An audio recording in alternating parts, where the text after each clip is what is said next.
I'm good. All right, Shalom Makim. Wagwaf. First and foremost, before we start, we want to give all praise, glory, and honor unto Yahweh, Ba'ashem Yahushai, Ba'ashem Kakwadash. Governors to the elder apostles of the great millstone who were well, peace and salutations to all the fellow laborers of the hopeful elect tabernacle of David, scattered throughout the four corners of the earth. And we just gonna, of course, go to the spirit, of course. We're gonna flow with the spirit. And we maybe want to go into the mindset, that we ought to be in, coming into this Passover season, and also understanding and knowing that, we're going to get ready to go through, straight things. We basically, trouble is ahead. We see what this devil is doing as far as the moves that he's making. We seeing that this devil is determined. He's really trying to, set forward his new world agenda, his great reset. Yeah. And what that's going to require is your soul. He's going to want you to participate. You're going to have to show him that you're willing to bow down to his image. So you're going to have to integrate yourself with this system that he's ushering in.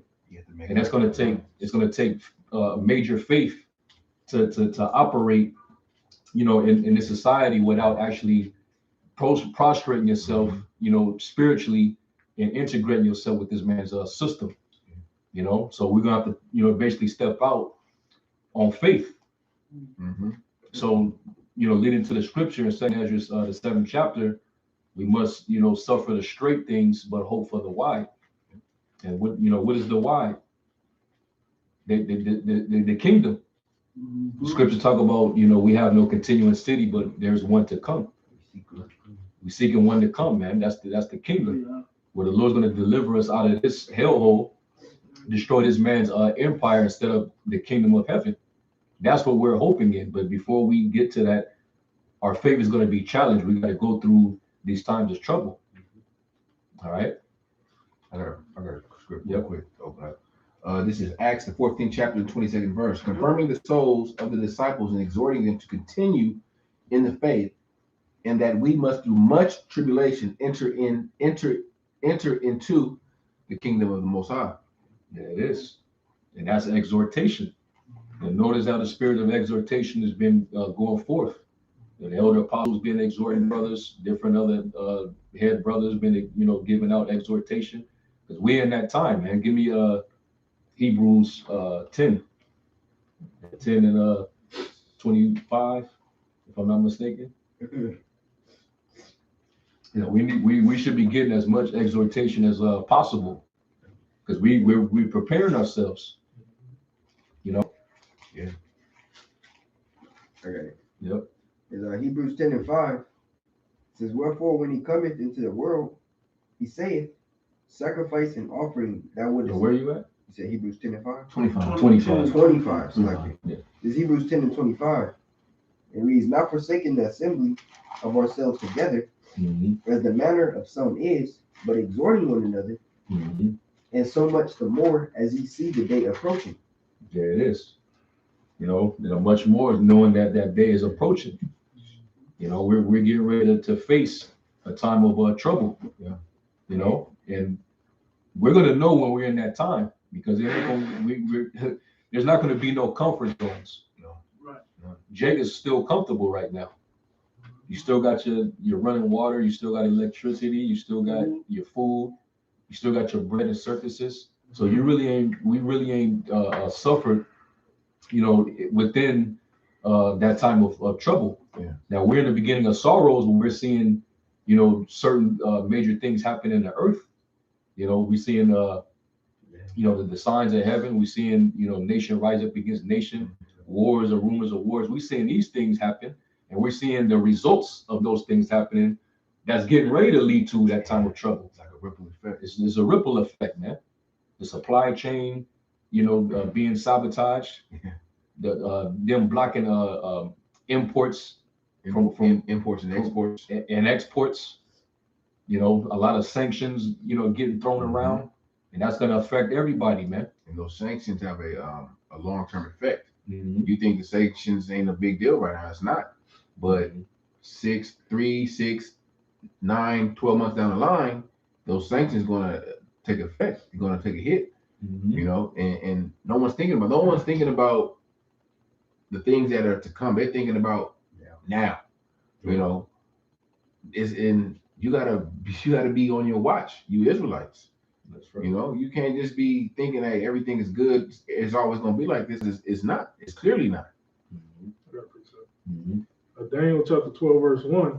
And at that time shall Michael stand up, the great prince, which standeth for thy children. It's like it was standeth for the children of thy people. And there shall be a time of trouble, such as never was since there was a nation even to that same time. So that's describing the atmosphere, how things are going to get so drastic that we're going to need heavenly divine protection. Yeah. Divine intervention, man. You know, that's what we're going to be heading into. That's why this is the time now to prepare your soul, prepare your spirit, man. We read the history on 70 AD, you know, and this time that's coming is going to be way worse than that, man. God. So you got to prepare your mind, man. You got those doomsday preppers, Yep. You know, which they're preparing carnally for the end, for the collapse. Well, we're preparing spiritually. We're preparing our minds for this collapse. And the brother, Go ahead. And the brother mentioned 70 AD. And the difference between 70 AD, we had a exit route. We could flee to the mountains. We could flee to western parts of Africa, parts of Europe. We ain't got nowhere to go. So we got a moat around. Yeah, we're in the new Egypt, spiritual Egypt. We're in straits. Yeah, and where Egypt is really marked as Arium, and it literally means double straits. Yeah. And somebody look up Strait. Strait. While they grab that, I want to make this quick saying anyway. If you understand all these exhortations are very necessary in this time to build your faith up, because that's your only comfort, your faith and your belief in the miracles that Yahweh and that the Most High allowed to happen for those that were for the elect, those that believed in that time. Okay, and you're gonna have to be refreshed with that belief time and time again. The more you know it, the more you can believe it and take comfort that these things will come to pass, man. Because once you're in the thick of it, in the heat of it, it's gonna feel like there's no mercy anywhere. But you gonna barely skin by and make it if you're of the elect. I had the word Strait. I got it from what is it? First Samuel. It's Sar. Narrow, tight, straits, distress. Distress. Adversary, foe, enemy, oppressor. You know, but you were looking for straits, meaning distress Situation. Right? Yeah. You know, a tight situation. You know. Yeah, and affliction is another one. Affliction. Yeah. And like the elder Ariala from Dallas and Rakaya Kwam from the London camp, you know, they was doing their algorithm the other day, and it was going into how when you go back to the history, when we was in Egypt, notice how when there was a famine getting ready to come, everybody came to Pharaoh, because we know that Pharaoh, you know, the Egyptians, they were sitting on the resources. That's why they was able to feed everybody. So everybody came to Pharaoh. So basically, when it gets bad, when the stress happens, people naturally they become subservient and they look for something to depend on. Yeah, they go to power. They flock to power. They flock to the power. They cleave to power. Yeah. So it's going to get super bad, and this is exactly what the elites want. They want everybody on their knees. So that's why everything is being deliberately done, purposely. The supply chain, that was all orchestrated to fall that way. This whole thing with Russia and Ukraine, that's all orchestrated. They want to destroy, you know, basically this whole system. They want to collapse this whole system, which is, in turn is going to cause economic turmoil. It's going to cause great distress among the people. That's when these people are going to finally choose who they serve.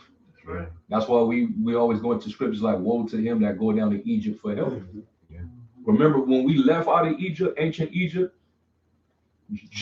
because they thought back in Egypt, because of the resources that they had, they thought that when they came into the wilderness, that things was gonna be just, we bringing us out here to die.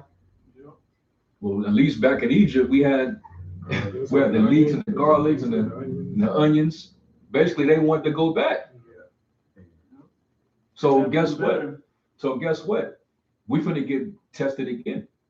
It's gonna be like the wilderness, because we're gonna have to detach ourselves from this system, because we, by default, if you're connected to the system, it's just gonna drag you right into what we already know. Yeah. The MOTB. You see? So you have that? Oh no, I had what you want? Straight. Straight. You want that definition? Yeah, straight. Straight. I said straits, distress, outlined by. Let me go down. Affliction, I think you said. Affliction. Another one. Hold on. Anguish.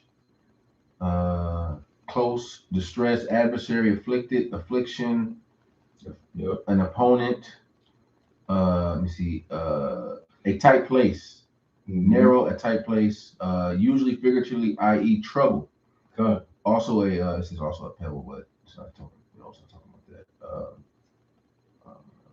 Narrow, small, sorrow, strait, tribulation, trouble. Some of the other synonyms. Con. I got two. Now, somebody give me Luke 21, because it tells you that all nations are going to suffer this straight time. We are going to go through that straight time. Get Luke 21 and I think it's 25. Yep. So Luke 21 and 25, and there shall be signs in the sun and in the moon and in the stars, and upon the earth distress of nations, with perplexity, the sea and the waves roaring. And that's what we're going to start seeing. See, right now, people, they're complaining. They don't like how the gas prices is going up. The fact that they got to commute back to work, and it's going to cost them a lot more. Because at least, when they were still working from home or remote, they didn't have to spend all that gas. So it was they got so comfortable. But now, as things is not going to be comfortable, that the Lord's going to strip that away. The Lord's taking away the mirth. You going to start feeling that travail, the birth pain. And we got to suffer through that. What does the word suffer mean? It means to have patience. Those words are interchangeable. They're synonymous. To have patience means to suffer. To suffer means to have patience. We're going to have to suffer through these things, but still have in the back of our mind that the Lord is getting ready to show up. And we're going to, we just got to, wait for the Lord, because he's going to do the rest. We got to put our trust in him. Can I make a quick point? Yeah. And I was watching all this stuff started running together. All this information. There's so much information coming out. That's what was beautiful about Daniel. But to say it like this, while they got people taking the mask off, getting comfortable, still giving them that extra wages, and then all of a sudden, boom, gas. Then gotta go back to work. This and that. Hey, people about to be sick too, man. A lot of people about to be real discomforted with real illnesses. These JABs that people have been taking is gonna have people on their knees, man, coughing up lungs and just very uncomfortable, man, in straits. There's being the H to the I to the V. Yep. Positive tests. Yeah. And that's part of the pestilence in itself. Plagues and pestilences, man. Yeah. And this is all temporary. Don't think for a second because they told you the mask can come off now that they're not going to prepare for something next. Yeah, the fact that right now they're discussing how Russia discovered that there were biolabs funded by the U.S. all throughout Ukraine, and now since the information got out, America, the West hurried up and controlled the narrative and said, well, there is, but Russia's going to use it to attack everybody. Right. Is Russia preparing to use chemical weapons? Yeah. Russia has the resources to have their own labs and shit. Right. They don't need to piggyback off Ukraine if that was their true intentions. Right. But obviously, we know it's not. It also lets you know how heavy that spell of witchcraft that America has on its people. Mhm. Because why they're basically saying, okay, yeah, we did this, we built the labs, we've been working in them, but hey, Russia is doing it though. Russia's about to control them. Well, you didn't build them for Russia, Right. Russia just so happened to take over Ukraine, and now they're in the position to have it, man. And they was discovering Exactly. it. And then they come to find out when they discovered it, you had the U.S. embassies, they start to erase the evidence. They start to erase all the records of it, but the journalists in them, they was able to record it, and now it's like they basically had no choice but to admit to it. They had to own up to it, but now they have to spin the narrative that no, but they're gonna use it to bring a chemical attack. So that they can, from that, this could be another pandemic that could follow through after this. And that's the point, right? The point that they know how to, with your Whipcraft conversation as well into this, right? Mhm. They know how to spin these words on the minds of the people. They got the people figured out. The masses, I ain't gonna say everybody, but the masses of the people figured out. We throw a buzzword like Russia on top of it, or pray for, and then put something on the end of it. We've chosen a side for you to take, and you're gonna roll with that side as a majority. And so anyway, putting all this together, you as being someone spiritual, you have to be able to see through that BS and also prepare yourself and stick with the actual wisdom of Yahweh. That's mainly how the Spirit is gonna guide us. It's through using wisdom. What does the scripture say? Hear the whole conclusion. Yeah. Exactly. Also, there's no enchantment against Jacob. That's right. So the elect are not going to be fooled. We hopefully elect. We could see through the lies. The propaganda machine right now is working overtime. Because if you look at the history of U.S. and damn near every war that they participated in, or were the head of, they used propaganda. World War I, World War II, the Korean War. It was some type of propaganda where they used that made it justify their reason to go invade in whatever country it was. Even taking it back before TV and newspapers. These all fucking iconoclasm, man. On the facing the images, of Jake, man. Back in the Renaissance, man. That's propaganda right there, man. Yeah, man. We got that ice off to be able to, see through it, man. The Apostle Paul said to, put on the whole armor of the Most High that you may be able to stand against the wiles of the devil. And there's no telling, what he's going to try to do next, but we already know to expect some shit. And to prepare for it because we're coming into that time, man.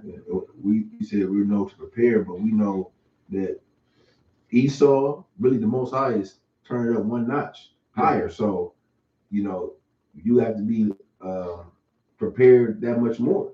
It's not like, okay, shit then got here and it's gonna go down.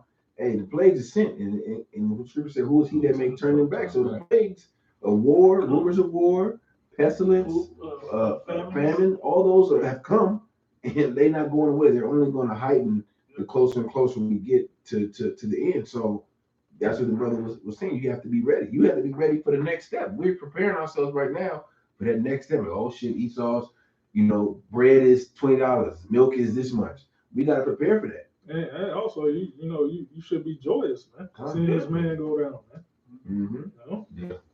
See, that's why, and that brings it full circle. If somebody can get that in 2nd Ezra 7, see, if we go through the Strait now and get acquainted with knowing how to deal with suffering, the Lord's gonna bring us through the fire, and we're gonna actually get the victory. The people in this world that's comfortable now, when that time hits them, it's gonna burn them.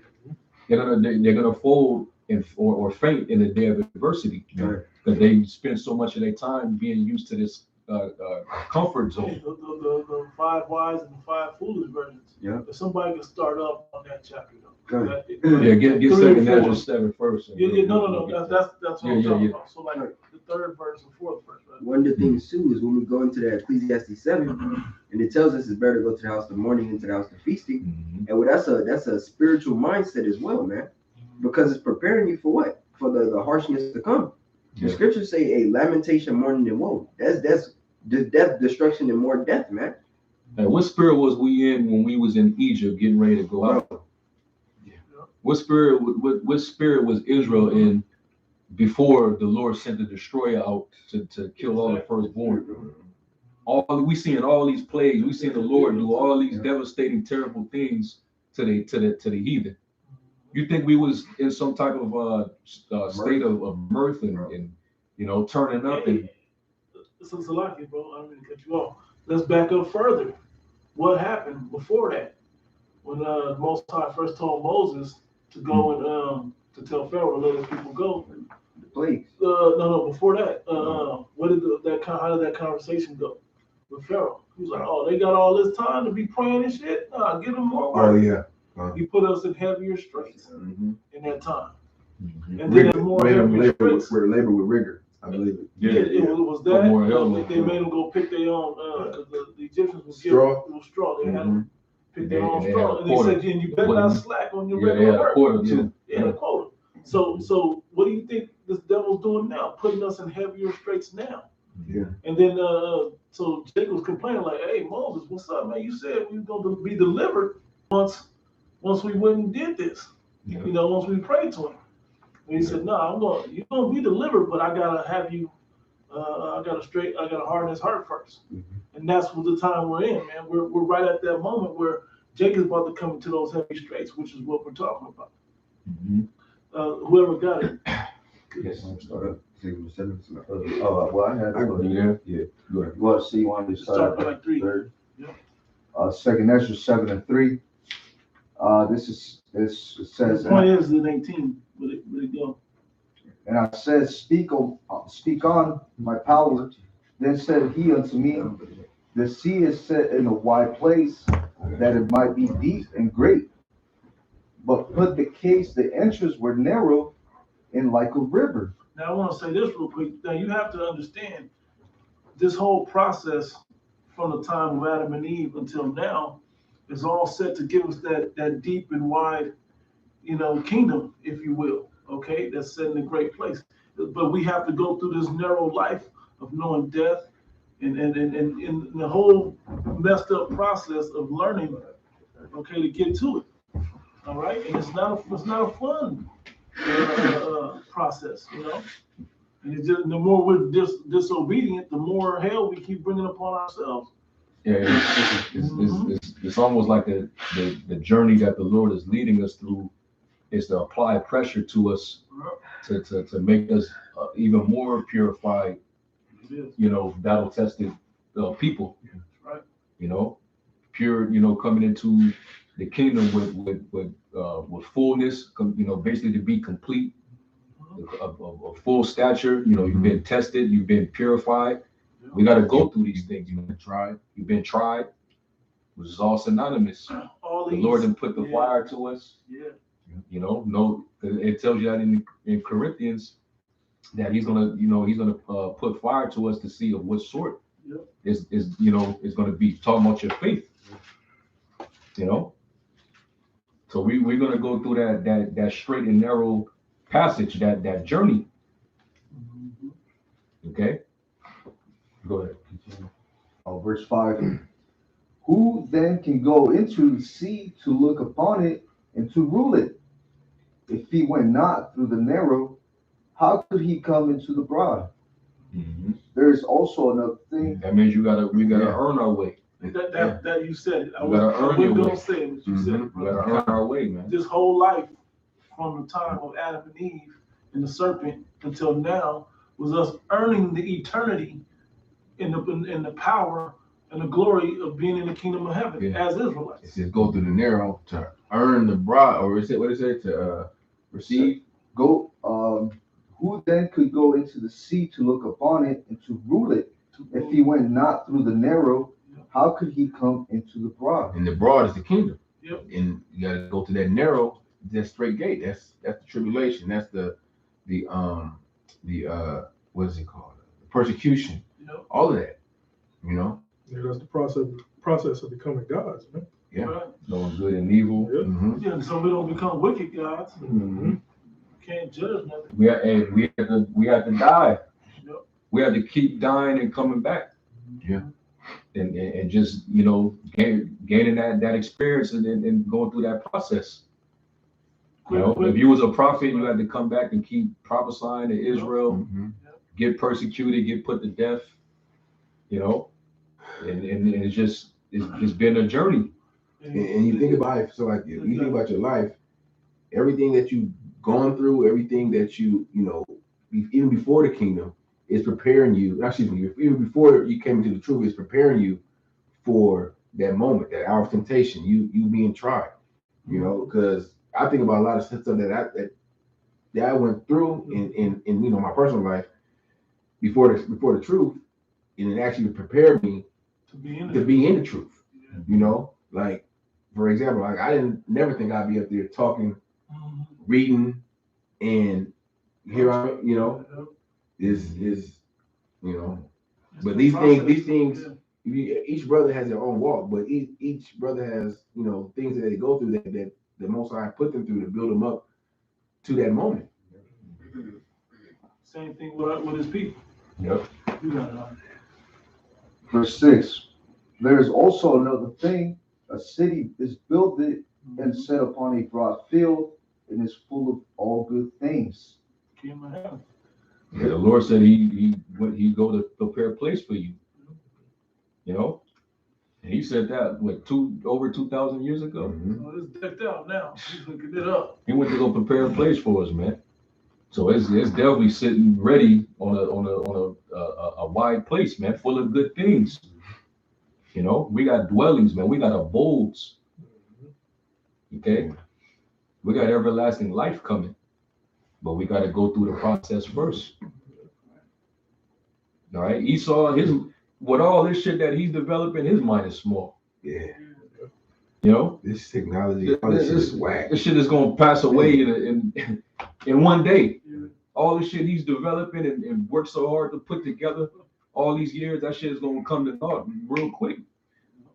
All these years, You know? the scientists, you know, doing experiments and shit and testing stuff, and all that shit's about to just, like you sort of said, pass away in an hour. See, and it got me thinking about the parable of Lazarus and the rich man. Mm-hmm. It was talking about how the rich man, how he enjoyed the good things, but Lazarus, he suffered the evil things, or I forget how it was worded, but we went through the bad things, and now we're at the end where we're getting ready to go through that final narrow passage. But then after that, now we're gonna cross over into Life. Yeah. eternal life. You know, full of good precious things. Esau, he didn't in his thing. He got all these good things, but look what he did. Like you're saying, we're coming into our last point of suffering. Con. You know, as really as a nation. Con. You know, but we're only focused on the elect. But that's also a reason why these last times the straight gate is going to be so difficult. You know, not impossible, but it's going to be difficult because this is also the last time that demons going to ever mess with you, man. Mm-hmm. You know, this is the last time where you're ever going to be tempted, and this is the last time where you're ever going to sin. You know, this is the last time where you're going to go through the curses. So that means what? That Satan is going to go hard, man. Yeah. But Yahweh Shemel Shah is going to tune the elect spirit to endure that hardness. That's it. So this is when the battle of good and evil is going to have that last great clash, that last great battle, man. Mm-hmm. You know, that's the Lord's going to turn it up for this final test, man. Okay, and we're praying, and prayer should be going up every day for brothers and sisters to be their spirit to be strengthened, to be able to fight, to be able to endure, through the straight gate, because the Lord said, enter you in at the straight gate. Right. And there's going to be many people that's going to try to strive to enter into it, but they're going to fail. Right. You know, but that's the only way through. It's through the straight and narrow way, not the comfortable way. That's the wide way. All these Jakes, like these other Israelite groups, they try to make it narrow. That's why they, you know, the doctrines that they teach and the things that they do is really to appease the world. It's appeasing to this world. Yeah, giving you the comforts of the world. Yeah. Kind of. Versus the straightness of the spirit. Yeah. So you see what spirit that we're in coming into the Passover, knowing that, you know, it can turn up like just like that. Jake on the other end, they looking for an excuse to rise up to play. Yeah. They want a party. To indulge in more folly. Come on. Jake just want a party, man. Finna have wrestling tournaments and you know rap battles. You in that spirit when all hell can break loose at any moment. Pre-Passover party. Huh. You can or you can wake up one of these mornings and when you go to the store, the bread that you spending $3-4 for, fucking $7-8. You saw what you seen what's happening at the pump. Yeah. Yeah. And you're the different commodities that the world generally or commonly consume as comforts.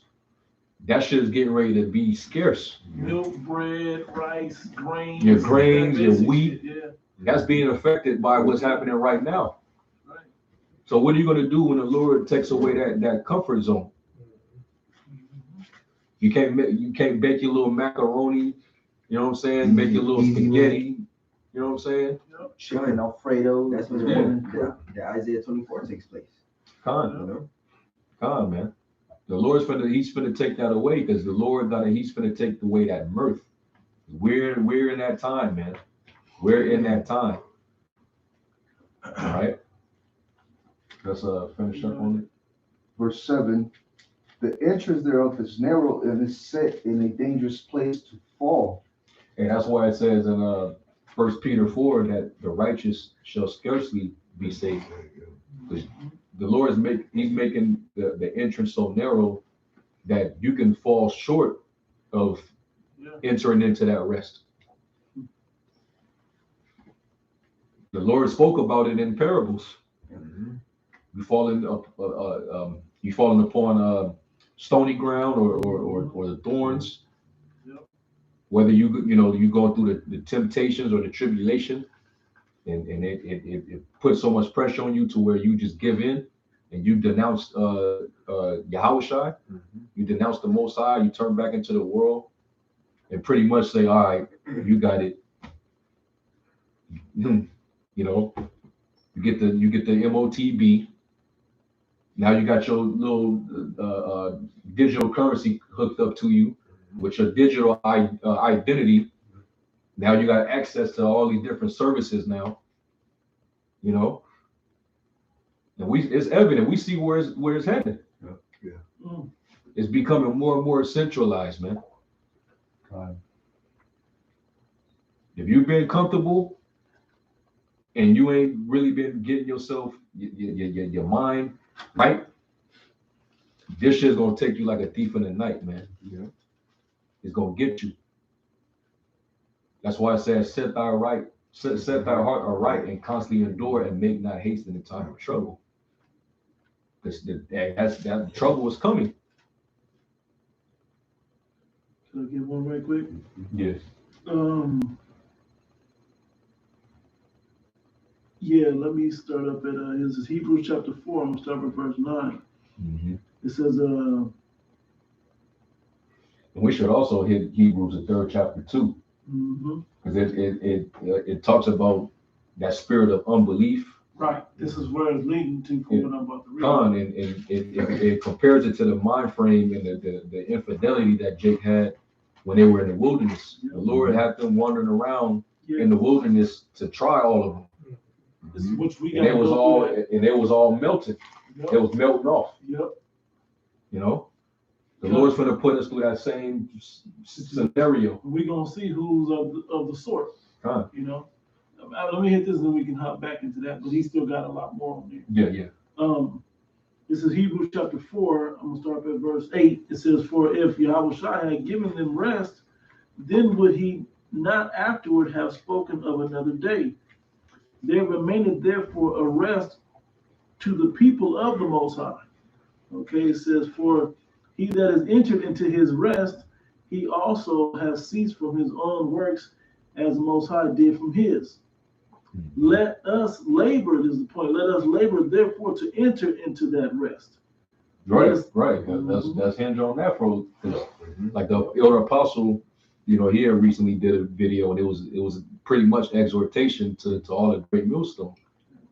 There shouldn't be no excuse for brothers to be lukewarm and not doing what they're supposed to do. There's no time to rest. We're watchmen. We got to stay upon our watch. We got to feed the sheep. The Lord said the time will come where no man will be able to work. You know, so we gotta labor before we enter into that rest, and that's the wide gate. That's what we're hoping to receive. We're prisoners of hope. Our expectation is, you know, once the work is done, once we go through, you know, the wide place, not the wide gate, but the wide place. Kind of the wide place, the city. Yep. We expect that, you know, once we get through that, is going to be guaranteed to us. It's a straight gate leading to a wide place. Exactly. You know. Exactly, man. So we got to let us therefore labor to enter into that rest. Right. All right. So lest any man fall. And so like it, and this is the easy part. Yeah. The labor, us going out to the camp and doing what we're doing right here. This is the easy part. We didn't begin to go through the hard part yet. We eating, got electricity, heaters, water, AC, and right. We got all the luxuries of decadent life in America right now. Still at our disposal. Imagine how many dudes who couldn't last through this. Right. Because they got impatient. Or impatient with, you know, the Most High taking too long. That type of spirit, man. And then now they back in the world waiting on the missile. You know, because they're not thinking about this. They're not, once they went back in the world, they're not thinking about this truth no more. In their mind, they're thinking like, you know, it's not going to happen in their lifetime. Right. They're trying to get comfortable. Yeah. They count the day's slackness. Go ahead. It says, let us labor therefore to enter into that rest, lest any man fall after the same example of unbelief. Yeah, because that proves you didn't believe. If he told us what to do, to feed the sheep, feed the lamb, you know, to be occupied in prophecy and so on and so forth. So this is what we do as we wait ye upon him. Yep. Go from there to Hebrews 3 and start at 12. Okay, yep. Hebrews 12, chapter 3, verse 12, it says, "Take heed, brethren, lest there be in any of you an evil heart of unbelief in departing from the living power." And that's, we've been seeing that happen. You know, dudes, you know, falling out left and right. You know, and then dudes that did fall out, they switching up the doctrine. You hardly ever see them. They're not on the highways and byways no more. That's the spirit of unbelief, which really is a demon. The demon of doubt, man. So certain dudes, they're still around, but they just, in their mind, they just still don't know. They just going through the motions. I don't even know, man. I'm gonna stick around because, you know, you never know, but you know, but your heart ain't in this thing anymore. Yeah, and that's what the elder apostle was talking about in his lesson. You got dudes that just come around because they know that they gotta come around, but outside of that, they're not really active, they're not involved, they're not really participating like that. Yeah. So really, in your mind, in your heart, you really don't believe, but you just still, because of the fear. And that's I'm glad you said that, because that's what it all boils down to, bro. They don't fear the Lord. You know, yeah. You go through the motions just because you're used to doing that. Yeah. But at the end of the day, you're really not wholeheartedly participating. Yeah. You know? You gotta have a fear of the Lord, like you gotta have the Lord has jacked you up, and you know you went through some shit, you know, and you don't want to go back through that. So you like, yo, you know, Lord, have mercy on me this time. I don't want to do, you know, I want the Lord to jack me up. You gotta have fear of the Lord, because the Lord can fuck you up in all types of ways and you can't think. Yeah. You know, you thinking that you straight, but next thing you know, your woman that left you, you got bills, you know, whatever your fear is, the Lord's gonna put it on you, and it's gonna come like you ain't gonna see shit coming. You know, you walk out the house thinking it's all good, bam, you get a flat tire, you get in an accident. You know, it's shit. The Lord don't fuck around, man. And that's what it's having. And this is just like carnal shit. You know what I'm saying? The Lord can fuck with you spiritually and put demons on you. Night You know, terrors, bro. man, like you said, we did night terrors where you bugged out. But you gotta have a healthy fear of the Lord, like every day. Like, you know, you gotta check yourself. You know, you gotta check yourself. Whether you be in the faith. You gotta check yourself in this truth, man. You got to say, you know, shit, am I going off? Let me, you know, you gotta examine yourself day by day. And you can't be complacent. You can't be complacent, man. You gotta be constantly, you know, examining, constantly, you know, watching, man. Yeah. You can never do enough for the Most High when it comes to this work. Exactly. You can't think, you know, like this brother, for example, he do 2 or 3 lessons in a 2 or 3 or 4 lessons in a day, and he in his mind thinking, I gotta do more. Yeah. You know, you gotta always thinking like, shit, that's enough. What can I do? What more can I do for the Lord? You know, because you gotta think about what the Lord is about to do for us. Lord will be a part of the elect. Exactly. To get you out of a situation where you literally have you like, what am I gonna do? Like, I'm stuck. That's you know, what it says in First Timothy, the 6th chapter, where it talks about storing up for yourselves. Oh yeah. Against that day, because you want to be able to do as much as possible so that the Lord can remember the works that you did, and He have favor on you in the day of evil. So you know, let me tie it with First Timothy 6, and I believe it's like it might be 18. Yeah, it's after we talked about the love of money, right? Okay, yes, after that. Because the same analogy came up in Matthew the 6th chapter when I was talking about your treasures upon earth versus the treasures upon heaven. Yep. Those works are the same treasures upon heaven that you store up that no man can break through nor steal. Versus the treasures upon earth where moth and rust corrupt and so on and so forth. This stuff gonna pass away. Yeah, right. Y'all got it. Hey, like, and it's not just, you know, doing videos. Yeah. Right. Every good deed that you do, you're sowing a seed. You're and that's accounted to the Lord. You know, a pointer. I'm trying to think of the term, but every good deed that you do, the Lord is he's making account of it. Yeah. So and he's gonna remember you in that time. Like brothers that may not necessarily be in the camps, but you're on the outside and you showing persistence. You know, you suffering with brothers, even though you're not inside the circle, so to speak. What you're doing towards brothers, and you know, your love and charity. The Lord sees that, your man. sincerity towards brothers. Your sincerity, and you sisters too. Yeah. Your sisters that have been, you know, helping brothers, man. You've been patient. You know, you're watching the videos. You getting built up as well. You know, you're doing good deeds towards brothers. If you're a sister, if you're a sister that has a husband, you know, you looking out for, you know, you doing the good deeds towards your husband. You know, the Lord, He's looking at those things, man. You know. Salaki, bro. Yeah. If I may, just one scripture, Baruch Bashar. Ecclesiasticus 43:30. When ye glorify the Lord, exalt Him as much as ye can, for even yet will He far exceed. And when ye exalt Him, put forth all your strength, and be not weary, for ye can never go far enough. That's right. That's one of the two commandments. Yeah. What's Heart, one of body, them? and soul, as thyself. You know, there it is. Love your neighbor as yourself. So That's the second one. The first one is give it all to the Most High. give it all to the Heavenly Father. Man. Yeah. Everything you You got. know? So, and that's in basically all the deeds that you do. Acknowledging the Most High through His only begotten Son, Yahweh Shai, man. And He even gave us a realm of how to deal with that. How am I going to give it to him? Well, if you give it to one of these little ones, You've done it unto one of these little ones. You've done it unto me. That's right.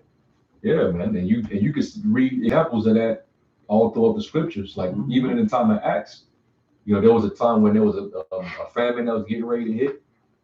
And what did they do? The administration, they came together and they took up a collection throughout all of the churches, and they helped out the needy. You know, they helped out the apostles, made sure the apostles was good. Hey, and we never know. We might have to face that again. Yeah. Knowing that, you know, we're finna come into famine, this might be a time where brothers gonna have to really be brothers. It kind, and it's You the know? spirit, because I believe it was the elders of the apostles. They mentioned that like a couple months ago. They was like, "Hey, we're coming into the season to find out who's really brotherly." Hey, because we already understand, you know, inflation. You know, we understand things are gonna rise in prices. Hey, the scriptures say, "Lay your burden upon your brother." Yeah. You know, when you go into that word burden, it goes into basically, you know, your how can you say it? Your miseries, you know, your problems, so to speak. Yeah, your hardships, kind of water. Your hardships, man. And financial hardships is coming, man. You know, for every brother, because the prices just don't affect one person.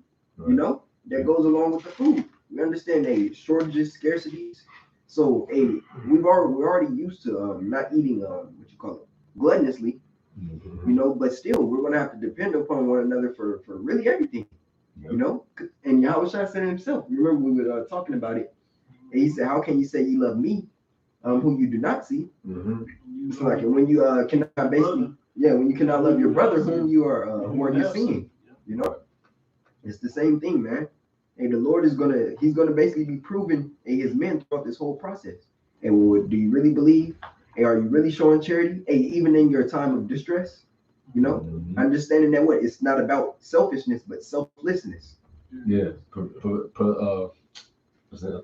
Romans 12, where it talks about preferring one another. Yeah, you gotta esteem the next brother even over yourself. Good. You gotta seek upon the interests of others and not on your own interests. Because we're one body, man. Yep. We're one body. And we want to make sure that body is intact and leveled up to go through the purifier. Good. You know? If your hand is wielding a sword, is it just going to be wielding it and cut a leg off? Right. Or is it going to be mindful not to hurt the rest of the body? That's the point. Good. You know, that you got everything in all your actions aware not to tear your own self down, so to speak. Good. Real quick, Sliding me. There was a bodily saying basically within the body.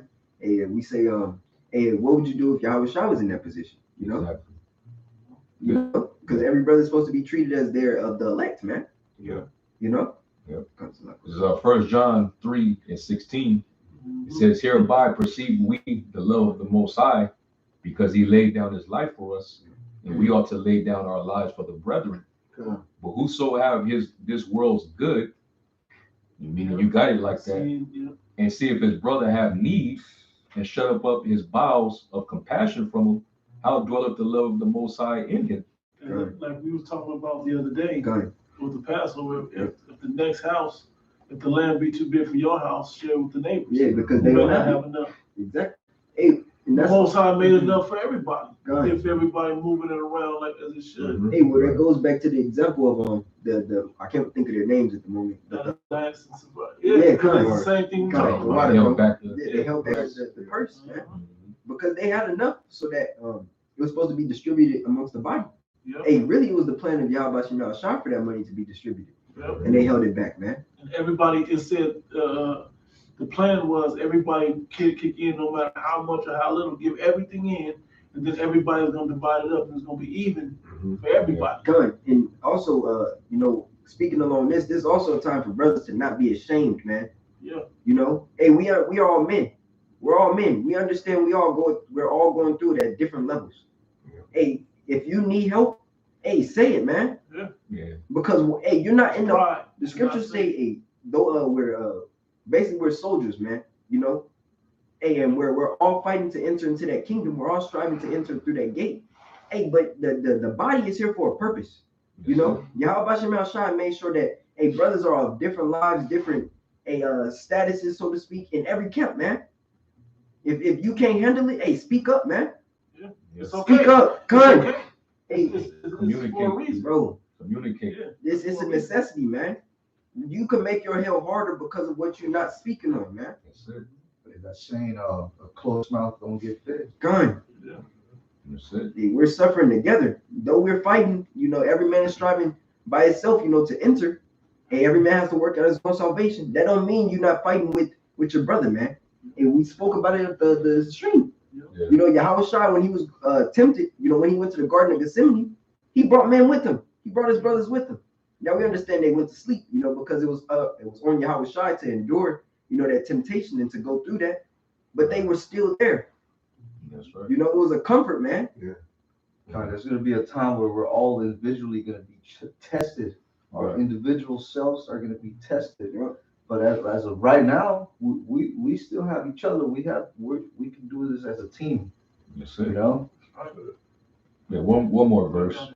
Verse 18, it says, "My little children, let us not love in word, neither in tongue, but in deed and in truth." Yep.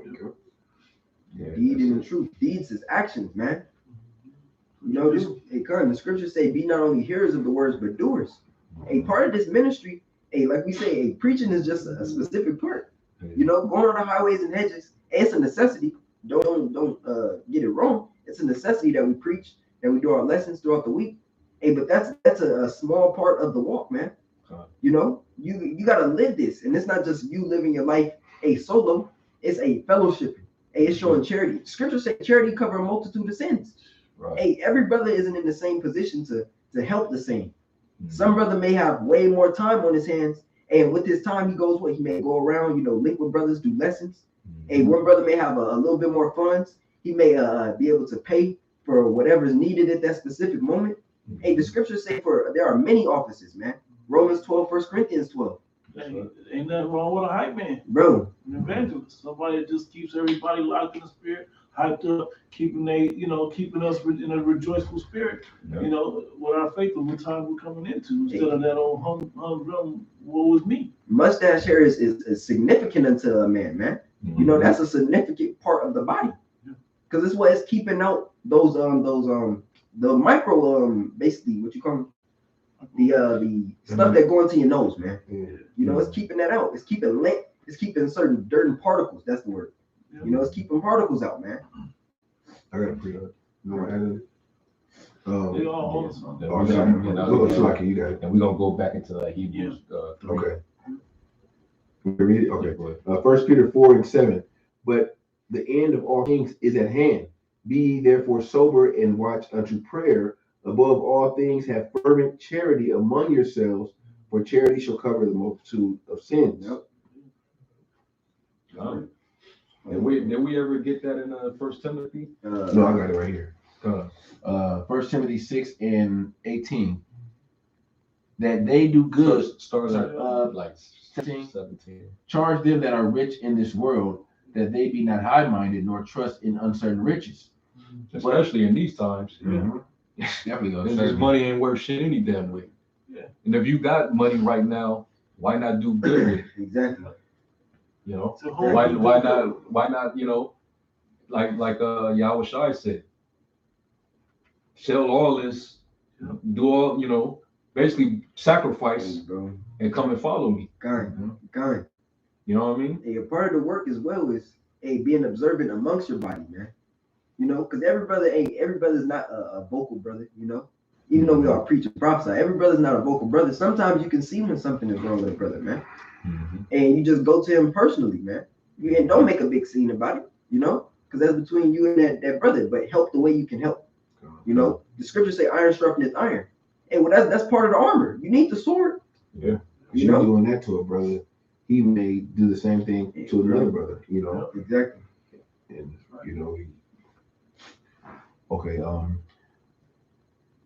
Nor trust in uncertain riches, but in the living power, who giveth us richly all things to enjoy, that they do good, that they be rich in good works, ready to distribute, willing to communicate, laying up in store. If you look up willing to communicate, it says basically ready to share. And that's on every level. You know, that's not just including physical. That's spiritual. Because every brother has so everybody spiritual things, carnal things. Either way, we're reaping. Yep. You know what I mean? Because every brother has a certain number of talents, which means every brother has a certain level that they're in, according to the scriptures. Hey, we all need to be built up for the times that we're coming into. That's why Yahweh Shai has us flooding this word right now, man. He has us flooding the internet with the word, man. All meals are being distributed. But they say it's up to you to go eat, man. Really, it's up to Yahweh Shai. Hey, but through the spirit and power of him, hey, then you gotta eat, man. Go ahead. Laying up in store for themselves a good foundation against the time to come, that they may lay hold on eternal life. What was that good foundation? Charity, man. Love for one of being your brother's keeper. You know? That was First Timothy 6. Read it again. Okay, time. Laying up in store for themselves a good foundation against the time to come, that they may lay hold on eternal life.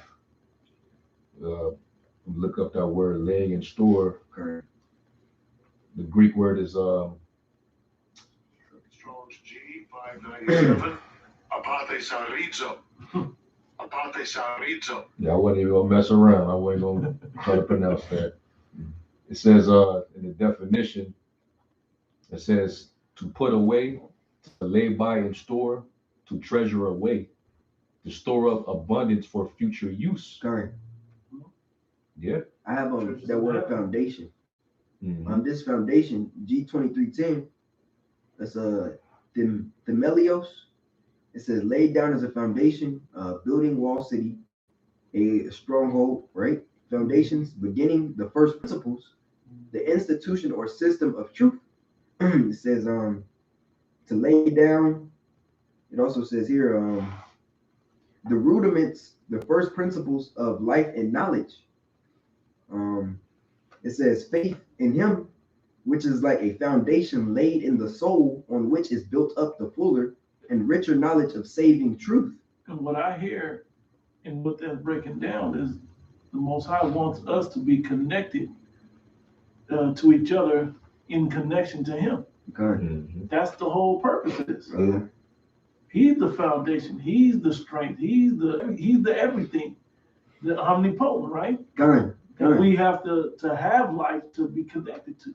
He's the source. That's right. And speaking on that, we understand miracles are going to happen. Hey, Habakkuk fed Daniel when he was in the lion's den. So it's nothing for in the times that we're coming into. Hey, for Yahweh Shemel Shai to link, hey, what do you call it? Communication through the brain? Telepathy. Hey, for a brother's words of encouragement, exhortation through the spirit to continue in that day of your trouble, man. Hey, that's going to happen, man. That's right. That's going to happen. And your memory is a form of it. Yeah. If you think about it, because I still hear the brothers in the car, you can do it, brother. You can do it. You know what I mean? Yeah. You hear the things that brothers would say, and they come back, and especially spiritual things, and it hits you. Hey, but that foundation is built through what? Through fellowship as well. Because a lot of times, and you remember the spiritual gifts or the spiritual tokens, and when it just may be some intimate time between you and a brother, man. You know, that's when lessons be hitting the hardest. You know. It's a little bit more on this. It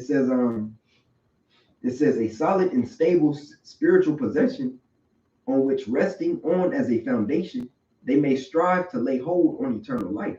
All right. Yeah, it is, man.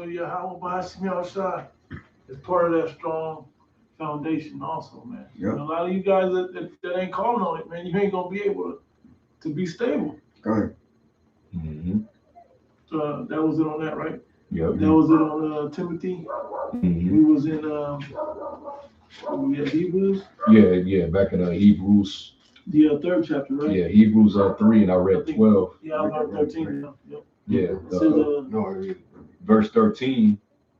You was reading? I was reading, but you could read. No, you can go ahead. And Hebrews chapter 3, verse 13. But exhort one another daily while it is called today. Exhort one another daily. Yep. Lest any of you be hardened against the deceitfulness of sin. Mm. For we are made partakers of Yahushua if we hold the beginning of our confidence steadfast unto the end. Mm. If we come in with confidence, when we catch this in the net, we hold on to it tight, you know. And so you got to keep that type of confidence and hold on to it tight. It says, while it is real quick, I want to read that same in the that's fine. NLT.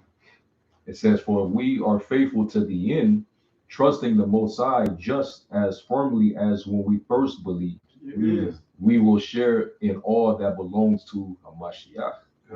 Having that same fire you had when your eyes was first opened to this truth. Right. That you was like, oh man, this is the truth, and you gotta continue to have that fire. Keep it lit. Yeah, keep it lit, man. When you look into it, it's like a more mature fire in a sense. Mm-hmm. Because the embers, and when you look at a fire, of course, you first get the spark after the flint and the kindling, but it's first erratic, That's why in the beginning of the truth, you tell them you're an Israelite, right? You're telling your family, your mama, your aunties, uncles.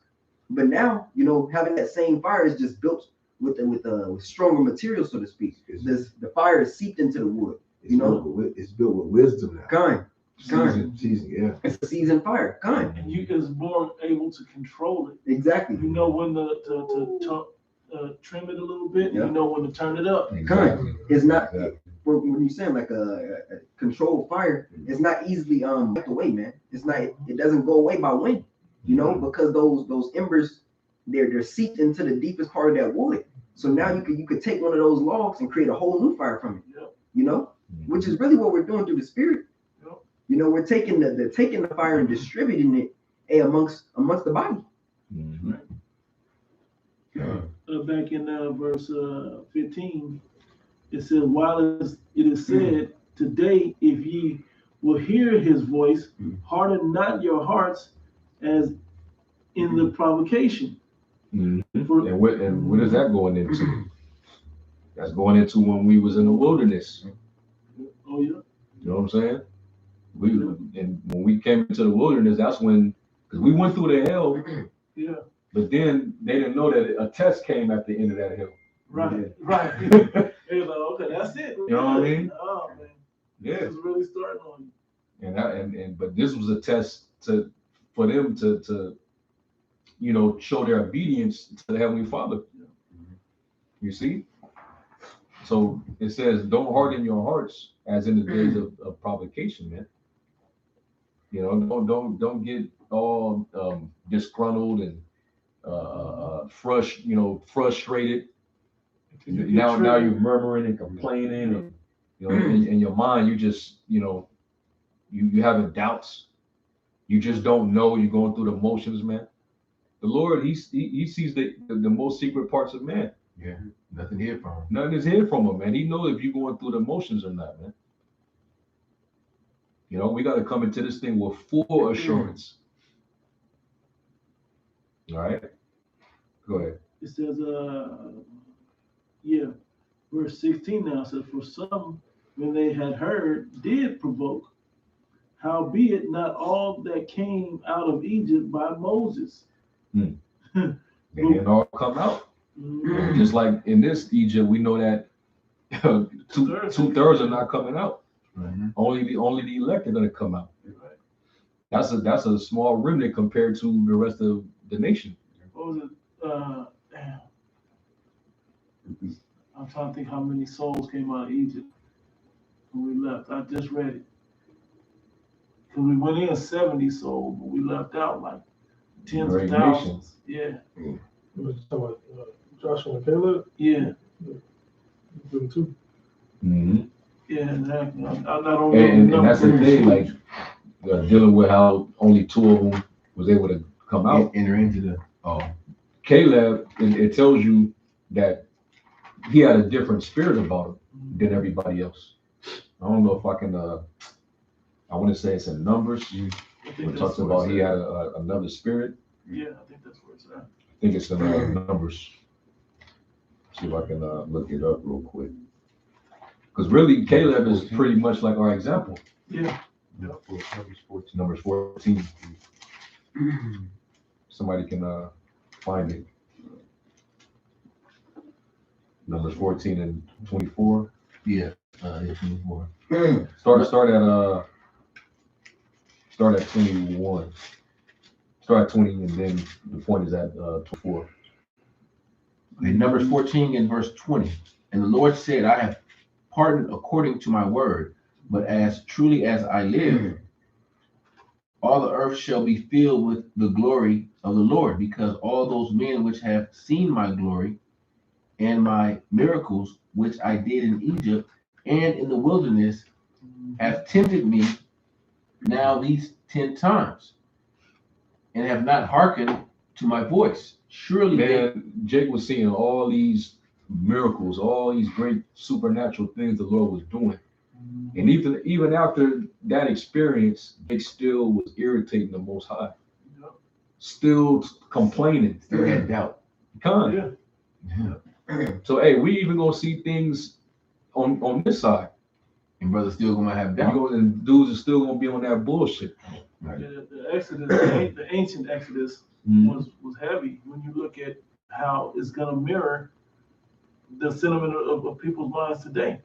Right. But it's gonna be mingled with also that spirit of unbelief that the people have with Noah. Yeah. Like it's gonna be a bunch of different situations. It's gonna be people I don't say blinded, but that's kind of the word. In a different spirit, they're gonna be in that party up spirit right before Sodom and Gomorrah went up in flames. You know, it's all these events are gonna play into the event that we're coming into now. Okay, the minds of the people and that ancient Exodus, man. That was some good shit, bro. Jacob's tripping, man. Yeah, that's why this time they not. Yeah, you wait. Moses was going to y'all every night, telling y'all what's about to go down. It didn't happen. And then it would happen, and y'all, and y'all be like, okay, let's do this. Most High came down himself. Yeah. And Jake still, They saw the miracles. they seen it all happen. Verse 20. Go ahead. Verse 23. Surely they shall not see the land which I swore unto their fathers. They shall not enter into that rest. Right? Into that wide, That wide place. Yeah, the city. Neither shall any of them that provoke me see it, but my servant Caleb, because he had another spirit with him, and hath followed me fully, will I bring into the land whereunto he went, and his seed shall possess it. And that's it's a certain spirit that he was in. Right. To where the Most High saw him and saw that he was worthy. You know what? You're different. You in a different spirit.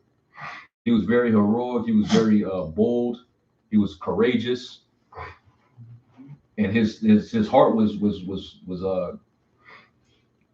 he basically he served the Lord heartily. He was very sincere, man. Right. He didn't have any doubts whatsoever.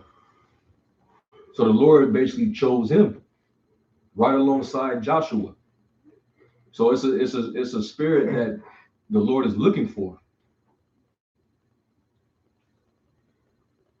Yeah, that's why every year, like when we come into the Passover, we're the main ones that's in that solemn spirit, man.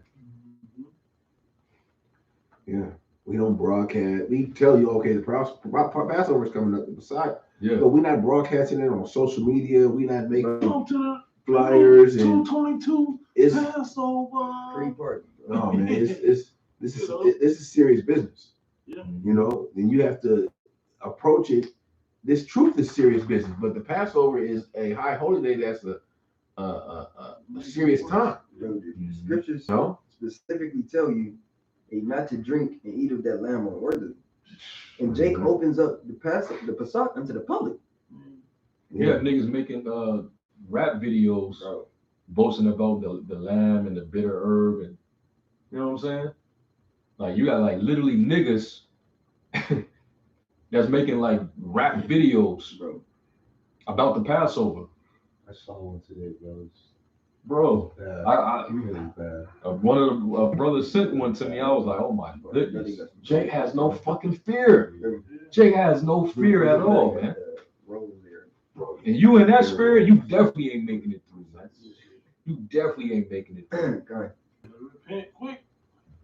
All right, this ain't a game, man. The Lord gonna start killing dudes, man. Yeah. He's gonna start dropping dudes. That can very well start happening. All right, this is a very critical time here, man. This ain't no joke. Think about the first Exodus and the spirit that Jacob, even though some of them were in the folly and bullshit, look at the spirit that they had to be in to, eat with haste, have your shoes on, ready, with your staff, ready to go.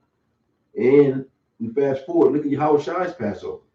That's the spirit that you need to be in. What took place literally 24 hours after that. That's the spirit that you got to be, that you should be in, because, hey, Esau's at the door. The Roman centurion, after they had the pass, they were waiting for Yahweh Shai. That's him. Esau's at the door. He's literally at your doorstep, ready to kick the motherfucking door in, and you sitting up there partying and rapping and just indulging a bunch of folly. Showing every implication that he about to roll. Yeah. That also the death angel is gonna come around. Yeah. And if you ain't covered by that blood, your ass is grass. Esau is putting everything. Esau is all his ducks in a row. He got the documentary. He has these the accuser of our brethren, the Vocab Malone, to come out, and he's gonna have a CNN, Fox News interview coming up. So eventually, Yeah, you got what do you call it? The Agagite? Haman. Agagite. Yeah, you got agents, acting as sleeper cells in certain camps. Mm-hmm. And Esau he's about ready, to activate to make that case. To make that case. Like the body. You got one thing going around where somebody was trying to purchase a home, and it turned out to be a scam, and the person revealed the text message, and the person that scammed them said that they was in Israel, and basically using the Israelite lingo and all that. So you got dudes that's professing to be Israelites, but they're doing criminal activities. Yeah. So Esau he's gonna use stuff like that for that moment. What was this last guy that just did some shit, bro? The fucking guy that just did some shit. He killed his baby mama or some shit. He just the Jake that just killed somebody, but he had a bald head, bro. He Israelite with a bald head. He had a beard, but Israelite with a bald head. Not the one that killed his daughter, right? It was something recent, like last day or two. He said he was Israelite? Yeah, they put it out there. I know there was a dude named Jeremiah something. He used to be on Salnetta used to have him on his platform. He just getting some shit. He choked his wife out. He strangled her. That's it. That's the one. He strangled her. Yeah, and he didn't call him a black Hebrew. I don't think she was pregnant. She happened to be an Edomite too. Yeah. He was dealing with an Edomite chick. Yeah. And he strangled her. Yeah. So hey, vocab, you already know he laid in the cut. This is the next. You put this in production. Jeremiah Judah or something like that. Yeah. So hey, it gotta happen, man. And come. Like razor shade. Yeah. So you're gonna have like wicked niggas that's gonna be utilized by the enemy to come against us. Yeah. For that great persecution. Yahweh Shai, he was numbered among the transgressors. Mm-hmm. So we understand that we're gonna have to deal with that. So these are all things to ponder upon and prepare for. We got to endure it all, man. Being slandered, being defamed, But none of these things should move us if we have the true love of Yahushua, man. Famine and tribulation is Apostle Paul was putting all that down. Tribulation, famine, anguish. Yeah, he said, false brethren. Time. And that's all part of that narrow path, that straight and narrow, man. We gotta go through these things. You see? So that was the point in Numbers? Yeah, that was it. Oh, matter of fact, let me read this real quick. When you actually go into the cross references on it and the tools, it says for another spirit, it says Caleb had another spirit, not only a bold, generous, courageous, noble, heroic spirit, but the spirit and influence of the Most High, which thus raised him above human inquietudes and earthly fears. Therefore, he followed the Most High fully, literally, and he filled, it says, and he filled after me. The Most High shewed him the way he was to take and the line of conduct he was to pursue. And he filled up this line, and all things followed the will of his maker. Hey, man. And we're supposed to know what his will is. That's right. That's how we'll know what we're doing is right. And what are we doing? We following after Yahushua. Yahushua was to do the will of the Father. We following Yahushua. You see? Yahushua is the ultimate model. He's the one to look to get the mastery. In order to get the prize, we got to strive. We got to get the mastery, but we got to strive lawfully. But Yahushua is the perfect embodiment. Exactly. He's the perfect example for it, man. We got to walk as he walked. Yeah, he was faced with temptation. He was faced with all types. As all men? Yeah. The temptation? Yeah. Lust, as all men are. Yeah, he's the author and finisher of our faith. Yeah. So he even had to deal with the humiliation, the shame, the temptation. He had to deal with that. And he also told his disciples, the servant is not greater than his master. Yeah. You see? So hey, we gotta go through, we have to suffer the straight and hope for the wide, man. All right. Brother's been blowing up the comment board. I'll be feeling bad. I'll be like, man, brother's lighting it up, and we never. We actually need to put an individual on that. I know, right? Just the comment board for the good. We be, going in the flow, yeah. But dang. Yeah. I'll get a few of these. Yeah, I'm about to get a few of these off the comment board. Yeah, 1 Corinthians 3 is Masnayam, servant of Yahushai. 1 Corinthians 3:11, it says, for other foundation can no man lay than that is laid, which is Yahushai Mashiach. Now, if any man build upon this foundation, gold, silver, precious stones, wood, and hay, every man's work shall be made manifest, for the day shall declare it, because it shall be revealed by fire. And the fire shall try every man's work of what sort it is. It's going to put it all to the fire, man. And basically we're gonna see. We gonna see, man. If all this time, you've been putting into this thing, and you've been building yourself up and building up your faith and building up that relationship with Yahushua, it's going to be revealed in that time if you really have that connection, and your faith is going to be tested, man. Try. We're going to see what decision you're going to make. The Lord's going to see what decisions you're going to make. Because we all going to have to make the ultimate decision. Yeah. It talks about there being an hour of temptation. We should try the world. All the world's going to be tried by it, man. All right. Let me read this one. 1 Peter 1:6. Actually, somebody Somebody go there and grab that and start at the 5th verse. 1 Peter 1 and 6. Yeah, but start at like 5. 1 Peter chapter 1, verse 5, it says, who are kept. Let's start at 4. 4, yeah.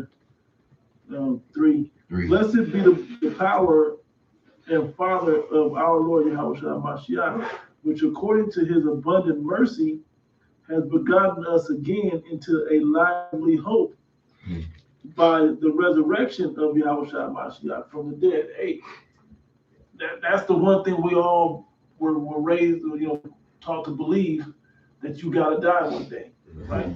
Well, it said believe that you can be resurrected because our Lord was resurrected, right?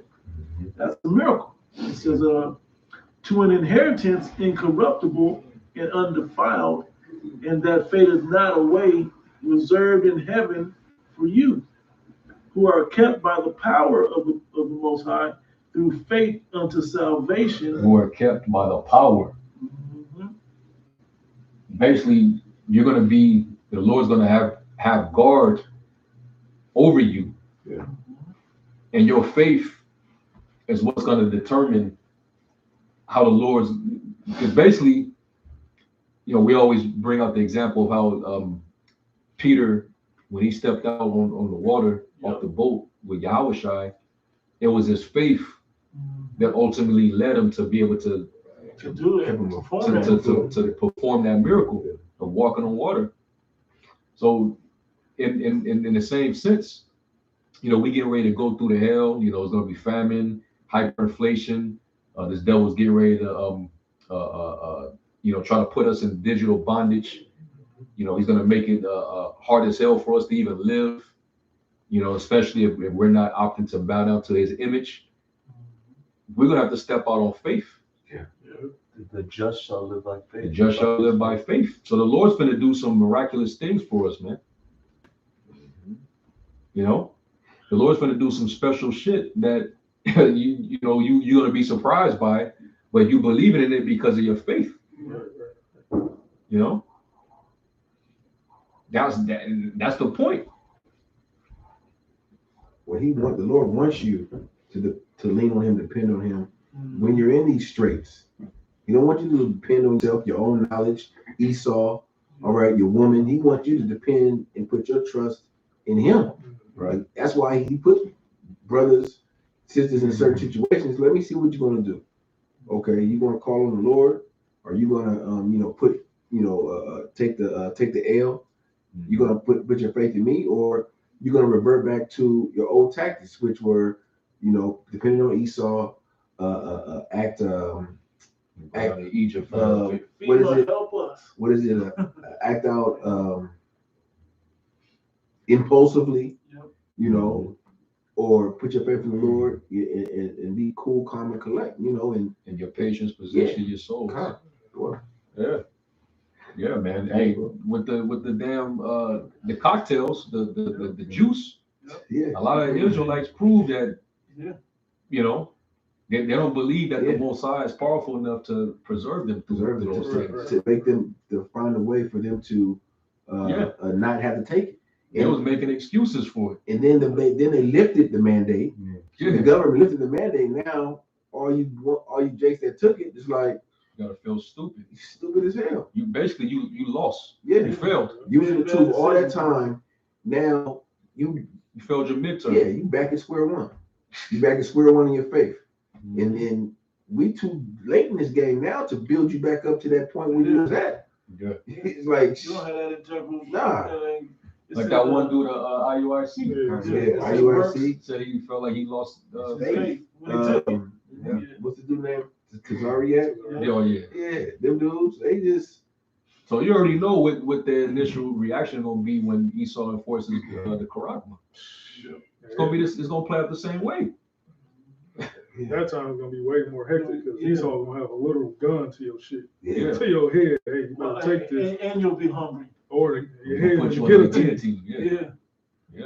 And all the other implications of of hunger and Yeah. safety and just all those things will be Demon. right there, right there on your head. Your whole livelihood, your whole everything is going to be up in the balance. Whether you do I take it? If I don't take it, I'm not going to eat.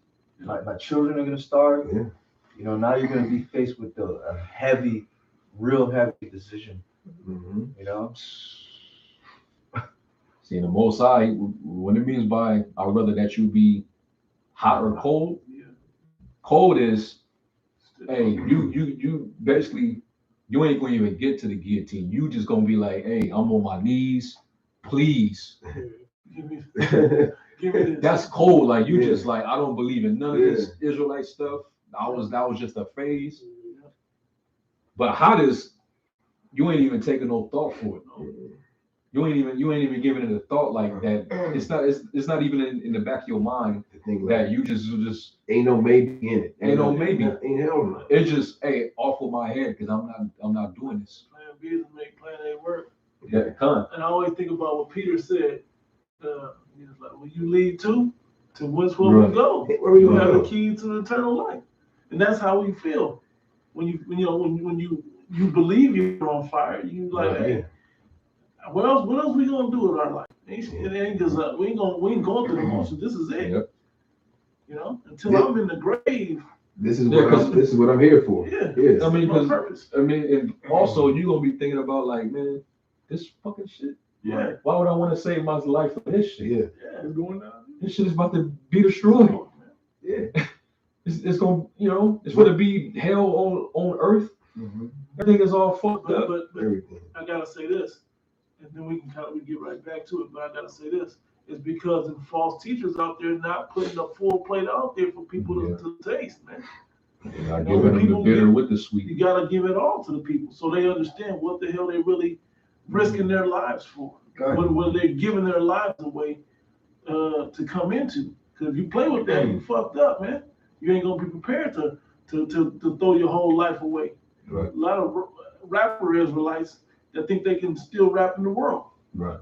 And their leaders are telling Jake that hey, this is the time to build. So in that time, they're gonna be thinking the same thing. Oh well, this is just a time in which things are gonna get back to their feet. That's why Jake is gonna submit because they're gonna also believe that everything is gonna go back to how it once was, man. It's just gonna be more technological advances. Right. I got one precept. 2 Maccabees 7:14. So when he was ready to die, he said, "Thus it is good, being put to death by men, to look for hope from the Most High, to be raised up again by him." Read it again, Because that ties right back into that in Second Esdras. Yep. We we gonna go back to that. Yeah. We must suffer the straight things. That was his moment to suffer through the straight. But look where his hope was at. Yep. That's an example. Look at the what is it? Sirach 2. Look at the generations of old. Mm-hmm. Not any ever trust in the Lord and been confounded. Yeah. Yes, also. As for thee, thou shalt have no resurrection to life. Yeah, this devil, he ain't got no hope coming for him. He ain't got everlasting life. He got chains coming after this, and then after that, extermination. The shit that you would hold on for here ain't gonna be here much longer. Right. Yeah. And it ain't gonna be in the kingdom to come. It's nothing worth There's nothing that you want that's on this side that anybody was trying to save their life on this side for. That's gonna be in the kingdom of heaven. Right. And you know that. That's why you're trying to hold on to it now. Yeah. Because it's gonna be gone. You know it's some bullshit that ain't supposed to be there. It's all fear. Yeah. It's fear is what's gonna cost a lot of people to fold. Fear. It's not, but it's who do you fear? Who do we fear? Yep. We don't fear man and what man can do unto us. Yep. We fear the Lord. What he can do, destroy the exactly. body and soul. Right. So when Esau comes with his fear tactics, his scare tactics, that's when we gotta rely on the faith. And these scriptures. Because you said fear, hey, you gotta contemplate and meditate on these scriptures. Shit, the Lord didn't give us a spirit of fear. You got, things in that day, things gotta be popping through your head, like scriptures, like the scripture I just quoted, Look at the generation of old. Is any ever Has any other Trusted in him? Found it. So if that's going through your mind, that's where your spirit is at. Hey, this shit gonna be like, all right, hey, like the brother said, hey, do what you got to do. You know, guillotine, smart guillotine. Give me the regular one. It don't matter. Yep.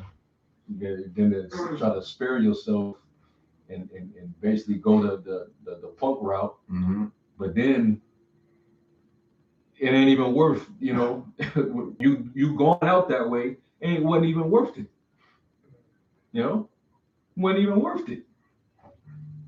Real quick, this Eleazar, 2 Maccabees 6 and 24, it says, "For it becometh not our age, said he, in any wise to dissemble, whereby many young persons might think that Eleazar, being 80 and 10, were now gone to a strange religion, and so they through mind hypocrisy and desire to live a little time and a moment longer, should be deceived by me, and I get a stain to my old age and make it abominable." And he didn't been this long in the truth, so to speak, right? 80-something years he's been on the planet. He in the truth and everything. Now he gonna fuck up at the end. Just to preserve his life a little longer. Yeah, a little longer into the missiles. Right. It says, "For though for the present time I should be delivered from the punishment of men, yet should I not escape the hand of the Almighty, neither alive nor dead." So you ain't gonna escape it, even if you, all right, fuck it, you know. The Most High forgive me. Like when Zabak said years ago, you can put the chip in, and then but you can repent from it. No, then you ain't gonna get away with that, man. Because your intent is worshiping Satan. That's your intent. I'm sorry. I got a precept real quick to go with. Go ahead, just read. This is Ezekiel 3 and 20. "Again, when a righteous man doeth turn from his righteousness and commit iniquity, and I lay a stumbling block before him, he shall die, because thou hast not given him warning.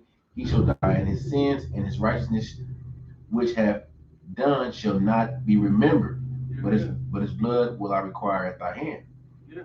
That shit don't matter. All the stained his whole life, all the good, talking about Eleazar, that he did for one moment or a little bit longer to live. He said, "I'm already 80. I done did all this before." You know, and this is the only way for me. So all of a sudden, preserve my life one more moment. Like that shit. Take me now. Yeah, you can end it all, fuck it all up just by making one wrong decision. Yeah. Right. You know, hey, little leaven if the whole lump. Right. That's why, hey, around this time, can't have no leaven around, man. Get that leaven out while you can. You know, and we can finish that in I think it was in Peter. Somebody had Peter. Yeah, I had Peter. Yeah. It was Peter, 1 Peter 1, right? Yeah. Oh, that's why it's right here. Yeah, 1 Peter 1, and I'm at 6, I think. Yep, 6. It says, "Wherein," 1 Peter 1 and 6. It says, "Wherein ye greatly rejoice, though now for a season, if need be, you are in heaviness through manifold temptations, that the trial of your faith be much more precious than of gold that perisheth, though it be tried with fire, might be found unto praise and honor and glory at the appearing of Yahushua Mashiach, having not seen ye love," right? "In whom, though now ye see him not, yet believing ye rejoice with joy unspeakable and full of glory, receiving the end of your faith, even the salvation of your souls." And your faith got you all the way to the victory line, man. The finish line. You done received that prize of your high calling because of your faith. Your faith was powerful enough to preserve you to that moment. You see? And then now you finna meet Yahushua, who was the ultimate, winner. Yeah. And now he's gonna give you your trophy. That's what we're doing this for, man. Finisher of our faith. That's what we're doing this for, man. So we gotta suffer through the straight and hope for the wide, man. That's Close out this Close out. verse. Second Ezra 7. Read down, Uh, so you brothers want me to read He was where I on left off? And Yeah. then continue now? like I left off 6 at or verse 7. Yeah. Continuing at Second Ezra chapter 7 and verse 7, it says, the entrance thereof is narrow, it is said in a dangerous place to fall, like as if there were a fire on the right hand, and on the left a deep water. And that's those manifold temptations. Go ahead.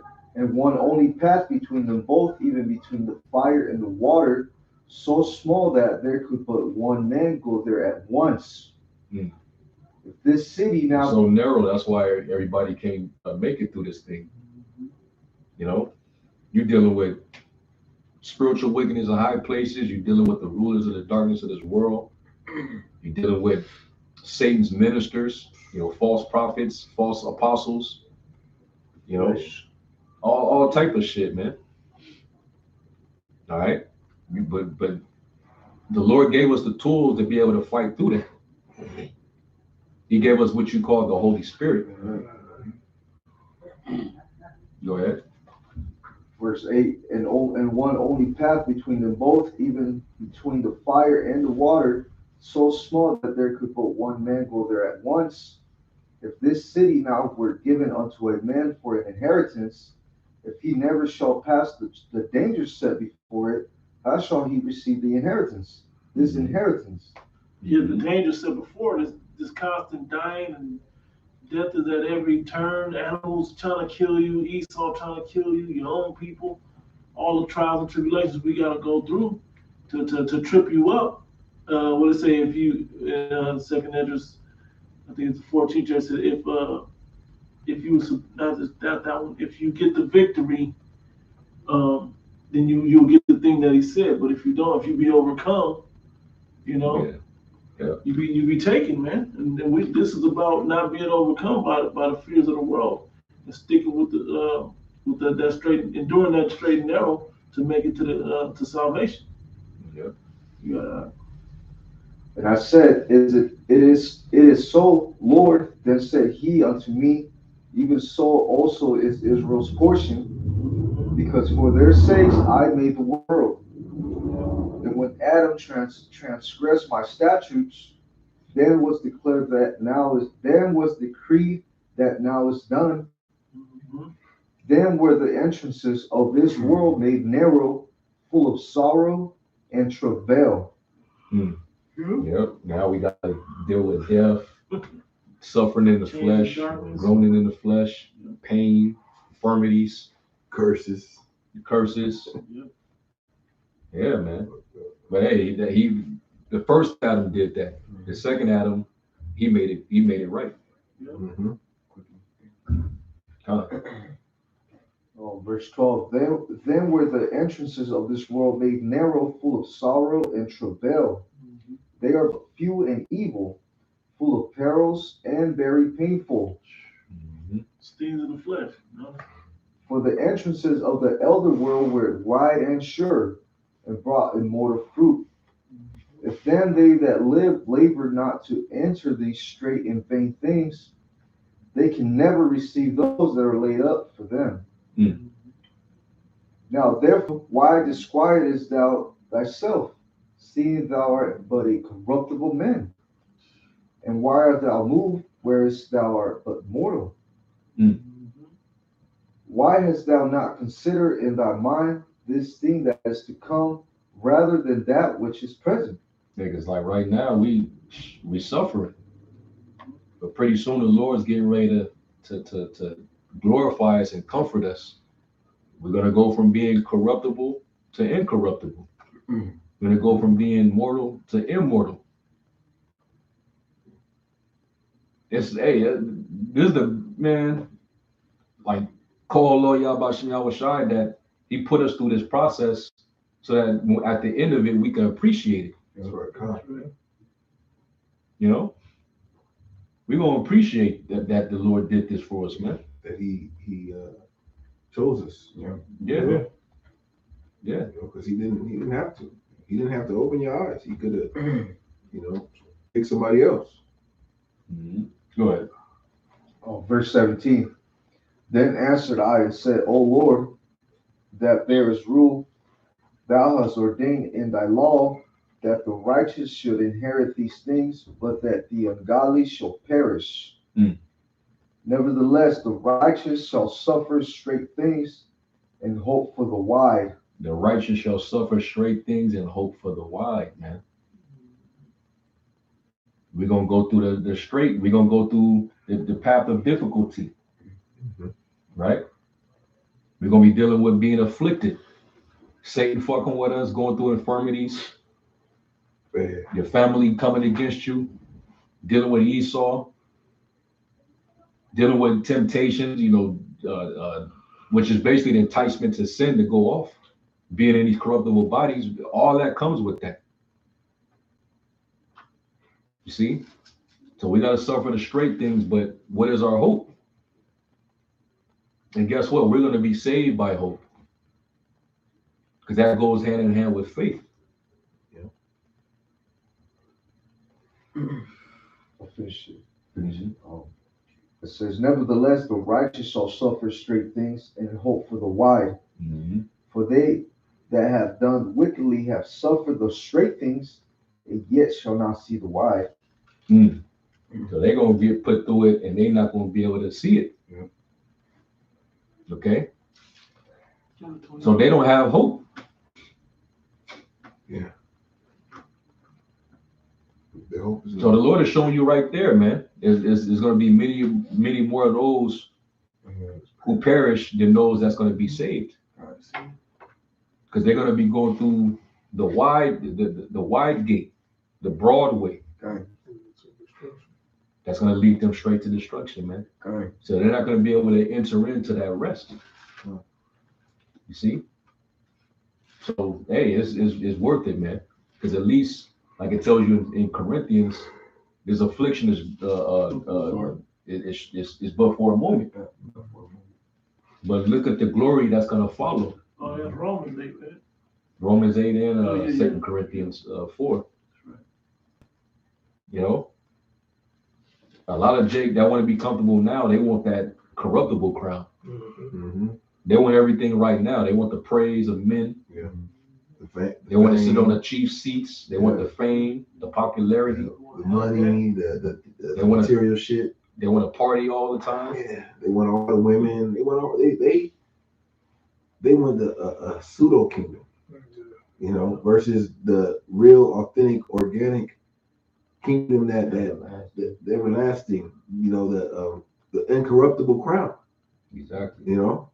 This is and that goes back to like what you're saying, hope. If you understand, hope goes back to expectation. It just expects America to continue, for a new change to come, to build a kingdom within the kingdom. These niggas just probably deep down, they're looking forward to the New World Order, the Big Reset. But on the opposite side, the righteous side, the scriptures say, if thy hope be it's like it says if our expectation or hope be preferred in scepters and thrones. I think it's what Wisdom of Solomon in the 7th chapter, 6th chapter. The 6th chapter. Hey, well, it says stick on to wisdom, man. Yeah, it is. Brother, want me to read down to 21? Go ahead. Well, you can just jump to 21. Okay. So jumping down to 21, it says, for Yahweh hath given straight commandment to such as came, what they should do to live, even as they came, and what they should observe to avoid punishment. And that's the Lord recorded that day against Israel. He said to choose ye life. That you, matter of fact, get that. It's in Deuteronomy 30 and like 19. It is Deuteronomy 30, 19. And it reads, I call heaven and earth to record this day against you, that I have set before you life and death, blessing and cursing. Therefore choose life, that both thou and thy seed may live. That thou mayest love the Lord Yahweh by Hashem Yahushai, and that thou mayest obey his voice, and that thou mayest cleave unto him, For he is thy life and length of the days of thy days, Oof. that thou mayest dwell in the land which the Lord Yahweh Bashem Yahushai swear unto the fathers, or thy fathers, to Abraham, to Isaac, and to Jacob, to give them. That's our life force, man. You gotta cleave to him, hearken to his voice. All right, we're no longer finna stay upon him who smote us. Esau, that's not our God. Sure. We would stay upon the Lord, man, the Holy One. Yahweh Bashem Yahushai, man. Okay? And he's gonna preserve us.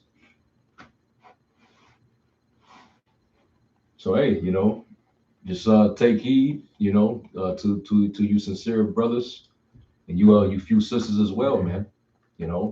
Just take heed, understand what we, are here to face. But at the end of the day, we have everlasting life. We have salvation. We have a kingdom coming to us, man. The Lord's gonna wipe away the tears. He's gonna take away our sorrow. We're gonna rest, from the hard bondage where we were made to serve. We're gonna take our captors, who captives we were. We're gonna make them captive. All right, that's all coming, man. But we just got to be patient, and we got to suffer through the things that we got to go through. All right, this devil, come on, man. Don't let this weak motherfucker get the victory over you. It's the same man who fucking gave his birthright up for a pot of lentils. For 1 meal. For 1 meal. He can't get the victory over you, man. You can't go out like that, man. All right. So hey, the water to all you brothers and you few sisters tuned in. Hopefully y'all will edify. We're gonna give all praise, glory, and honor. Yahweh Bashem Yahushai, Bashem Kakwanash. The bunch of the elder apostles of the great Muslim well. Peace and citation to the elect. Shalom.